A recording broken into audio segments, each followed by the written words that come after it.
첫 번째 뉴스부터 가보죠. 층간소음 레전드입니다. 말이 필요 없습니다. 영상 보시죠. 자, 아파트 현관문. 그런데 이때 쾅! 오. 또 쾅! 오. 한번 들어보실까요? 아, 이러다 현관문 다 죽어. 나 너무 무서워. 아니, 저렇게 현관문을 쾅쾅 두드려서 밑에 사는 주민이 층간소음을 호소한다고 지금 와서 찍는 거 아닙니까? 네, 맞습니다. 지난 1일 온라인 커뮤니티에요. 이 아파트 동전체에 울려 퍼지는 소음 때문에 고통받고 있다. 이런 사연이 올라왔습니다. 이 소음이 얼마나 큰지 들으시는 것처럼 현관문까지 움직일 정도라고 하는데요.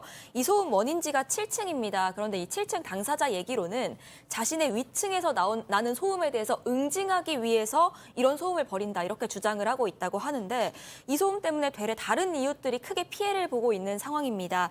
사실 이런 층간소음은 경범죄 처벌법에 따라서 인근 소란죄로 처벌이 가능합니다. 하지만 사실 절차가 복잡하기 때문에 이 일반인은 절차를 밟기가 쉽지 않은 상황입니다. 알겠습니다. 자, 또 다른 영상도 보시죠. 자, 베란다 난간에 기댄 위아랫집, 바로 층간소음 싸움 중인데요. 아래층 주민, 자, 가족이 잡아주는 가운데 몸 뒤로 젖히고 제발 잠정자자 야잉 막 이러고 있죠. 무언가로 윗집 베란다 막 내려칩니다. 자, 윗집은 윗집대로 또 막 뭐라고 또 댓글을 하고 있어요. 교수님, 무슨 사연이 있는지는 모르겠지만 이 영상에 달린 댓글을 봤더니 아랫집 화이팅! 이긴 하더라고요. 예, 근데 사실은 뭐 저렇게 아랫집, 윗집 화이팅 해가지고 싸움 붙일 내용은 아닌 것 같고요. 이 동물 행동학적 측면에서 한번 설명을 드리겠습니다. 인간도 동물 행동학. 예, 동물의 일종이니까. 그래서 이제 이 동물들은 영역 확보권이라는 게 있어요. 그런데 이제 이 공간이라든가 또는 그 소음이라든가 냄새 이런 것에 의해서 침해를 받게 되면 상당히 공격적으로 변할 수 있는 그런 상황인데요. 저게 이제 어떻게 보면 동물적 본성이죠.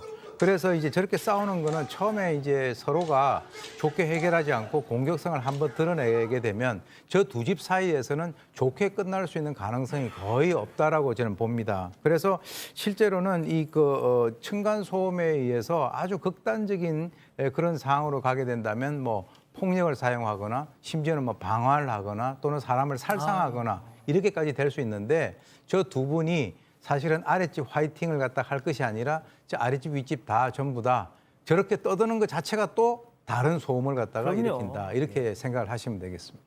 알겠습니다. 아무튼 잘 좀 화해를 하셨기를 바랍니다. 자, 다음 뉴스 이어가죠. 먹튀범 잡게 도와주세요. 세계 축구 선수권 한국 포르투갈 경기가 있던 날 또 영상 보시죠. 자, 남성 한 명 가게 입장. 자, 구석에 앉은 지인들과 합류. 자, 따끈따끈한 피자 대령이요. 자, 그러더니 어우 잘 먹었다 하면서 일어납니다. 세트로 맞춘 듯한 옷 입고 뒤를 한번 쓱 둘러보면서 안 돼. 제발 그러지 마. 안 돼. 이거 왜 이래? 우리 인생 직진하는 사람들이 하면서 저렇게 휙 나가버립니다. 양 변호사님, 같은 옷을 입고 있는 거 보니까 회사 동료들입니다. 회사 점퍼인 것 같아요. 자, 자기 신분이 드러날 저런 복장을 하고도 먹튀를 하네요, 세상에. 예? 저거 혹시 무슨 어디서 빌린 옷이나 훔치는 거 아닐까요? 저는 이해가 안 가는 게 그러니까요. 저게 지난 2일 포르투갈전에 있었던 날 경기도 용인에서 벌어진 일인데 저녁 8시 정도에 수제 맥주집이랍니다. 그러니까 조금 더 비싸겠죠. 세 사람이 안주며 술이나 먹은 게 한 10만 원이 넘게 먹었다라는 거예요. 그리고 저렇게 버젓이 가는데 보시는 것처럼 유니폼을 입고 있어요. 하하, 이런. 저는 정말 이해가 안 가요. 저 변호사 입장에서 저렇게 뻔한 증거를 남겨가면서 왜 저런... 진짜. 저는 진짜 더군다나 제 추측이지만 예. 같은 비슷한 지역일 가능성이 있거든요. 맞다. 그쵸. 회사 자체를 좀 욕보이는 행동이 아닐까 싶습니다. 용인까지 와서 저 회사 분들이 저 점퍼를 입고 먹을 리는 없으니까 외지에서.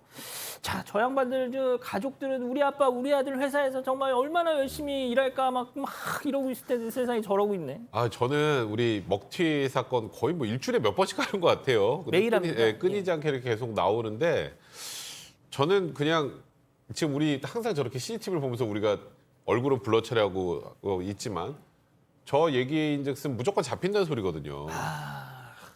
그리고 지금 뭐 조금 전에 양재열 변호사 말씀하셨던 것처럼 회사 유니폼 입고 있었으면 더 잡기 쉽겠죠. 근데 제가 꼭 경찰 분들께 당부드리고 싶은 게 하나 있어요. 부탁드리고 싶은 거고. 예.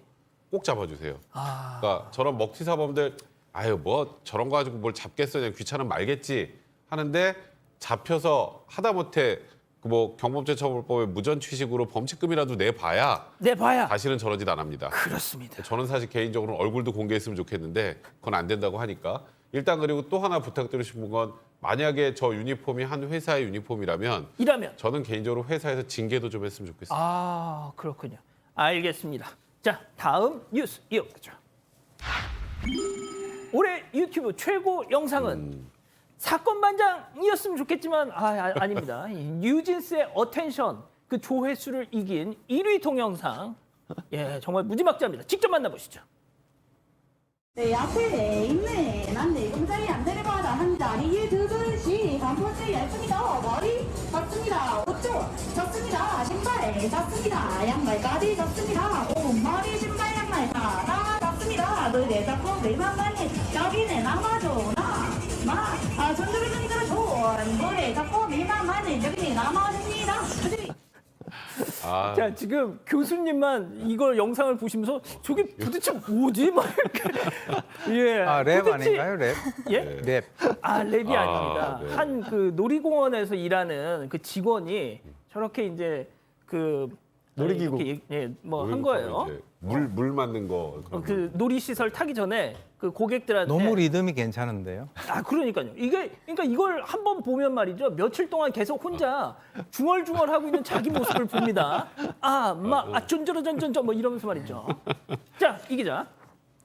네, 여자 유튜브가 올해 인기 동영상과 크리에이터 결산을 공개를 했습니다. 이 영혼 없는 표정으로 이 빠르게 안내 멘트를 해서 유명해진 일명 소울리스자. 이 영상이 올해 국내 최고 인기 동영상에 선정이 됐는데요. 이 해당 영상에는 에버랜드 직원인 김한나 씨가 놀이기구 탑승을 안내하면서 중독성 강한 랩을 하는 모습이 담겨 있습니다. 지난 4월에 게시가 됐는데 영상의 현재 조회수가 2,530만 회를 넘길 만큼 화제가 되고 있습니다. 자, 저희가 이거 반년 전에 인기 폭발 막 하면서 잠깐 그때 소개해드렸었는데 이수진 기자가 그때 했다가 정말 레전드 굴욕 영상을 남겼었거든요. 자, 두 번의 굴욕은 없다. 자, 우리 이자연 기자가 준비했잖아요. 스타트! 뮤직 스타트! 예! 언제 들어가나. 머리 졌습니다. 옷도 졌습니다. 신발 졌습니다. 양말까지 졌습니다. 옷, 머리, 신발, 양말 다 졌습니다. 물에 젖고 물에 와우. 여기는 아마존 쫀쫀쫀쫀쫀.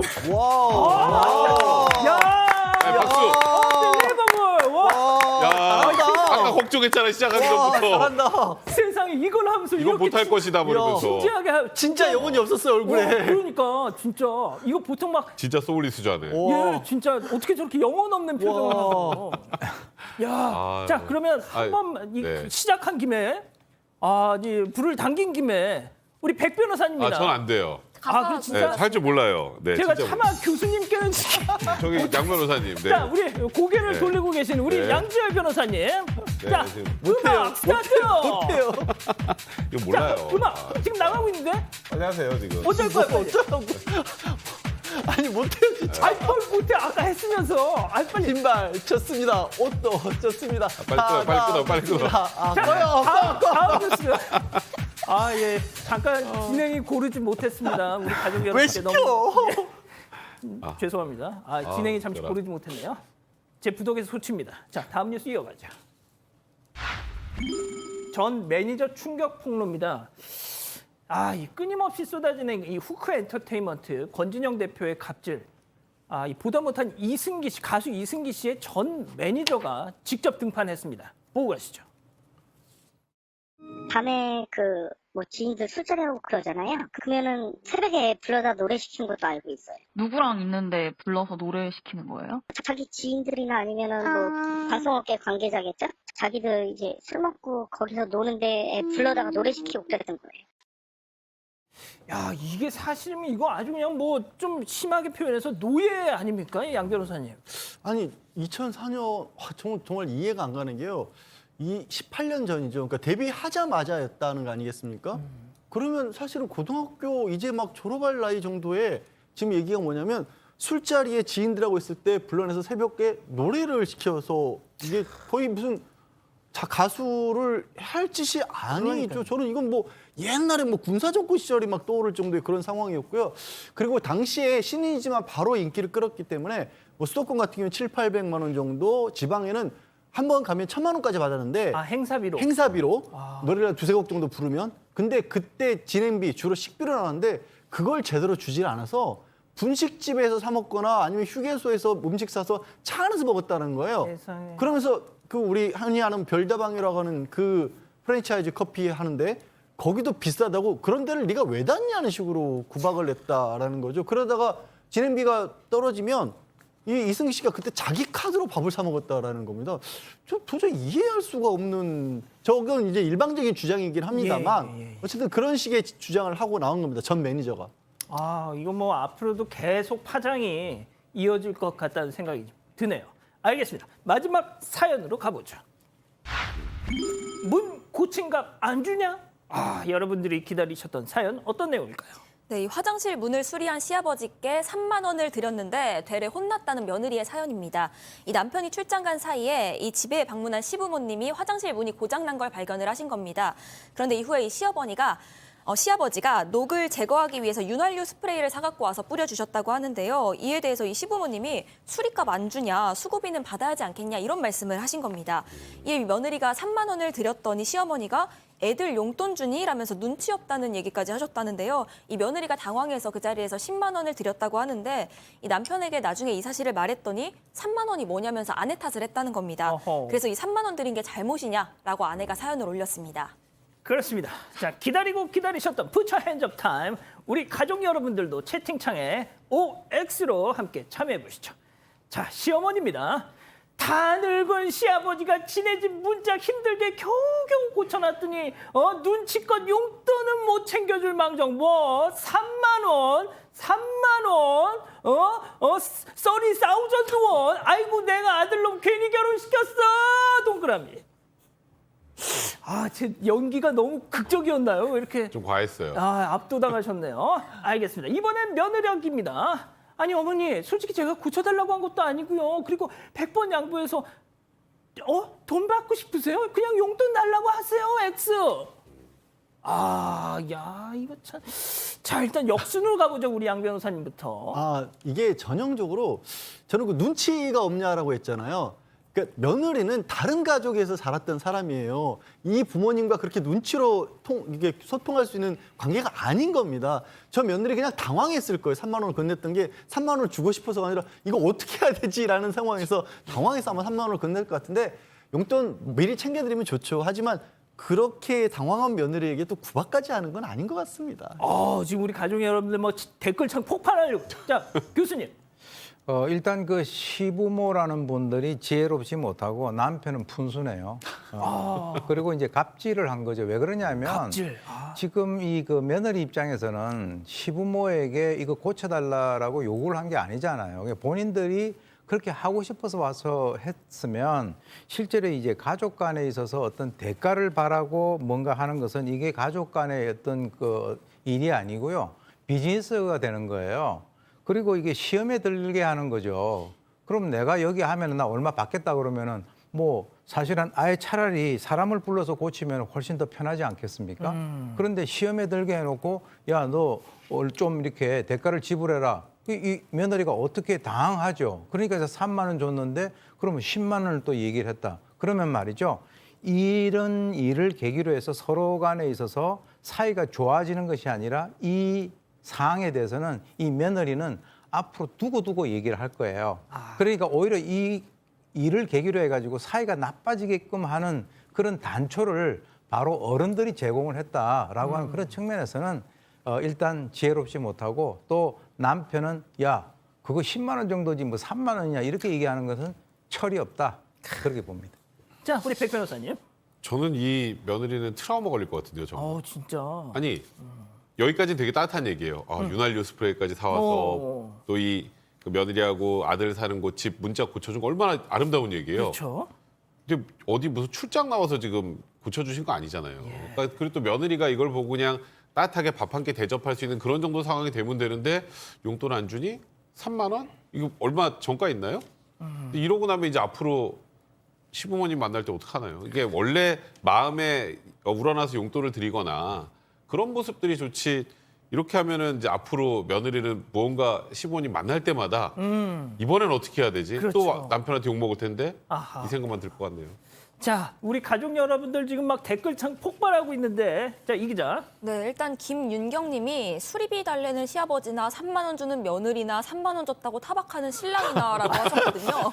며느리가 눈치가 없었던 면이 중립적이네. 있긴 있나 봐요. 근데 또 오승님은 문 고치러 가는 이유를 대고 용돈 받으려는 부모님 속셈이에요 하셨고, 정님은 용돈이고 뭐고를 떠나서 3만 원은 좀 너무했지요. 친정아빠가 해주셨어도 3만 원 드릴 거임? 이라고도 하셨습니다. 또 엄혜정님은 농담한 거라고도 하시네요. 농담했는데 3만 원에 맘 상하신 것 같다. 이런 말씀도 하셨습니다. 그렇군요. 알겠습니다. 아직 안 끝났습니다. 이거 눌러주세요.